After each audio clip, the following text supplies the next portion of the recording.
बीडमध्ये एका दिवसात 30 लाख झाडं लावल्याच्या अभियानात गैरव्यवहार झाल्याचा आरोप आमदार चेतन तुपे यांनी केला।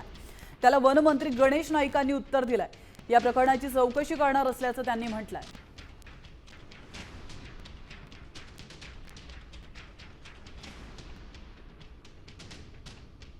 आणि खड्ड्याची किंमत 100 रुपये असं जर धरलंय आणि 30 लाख झाडाची जर लागवड करायची होती, मंत्री महोदय सांगतात 63 लाख आणि वरती काहीतरी झाडं लागली, तर मग हे पैसे खड्डे खोदले कुणी? हे पैसे आले कुठून? हे पैसे टाकले कुणी?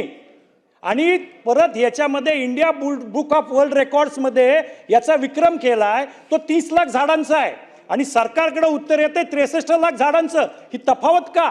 नक्की काय आहे? हे सत्य सभागृहाच्या समोर येईल का? याची सगळ्याची पारदर्शक चौकशी करणार का? चौकशी समिती गठीत करणार का? याचं उत्तर आम्हाला द्यावं।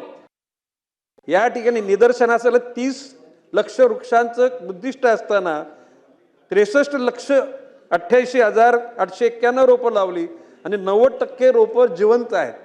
म्हणून माझं म्हणणं आहे की प्रश्न असा आहे की मान्य सदस्यांच्याकडे ज्या बाबी लक्षात आल्या असतील त्यांनी निदर्शन आणाव्या, त्याची चौकशी केली जाईल।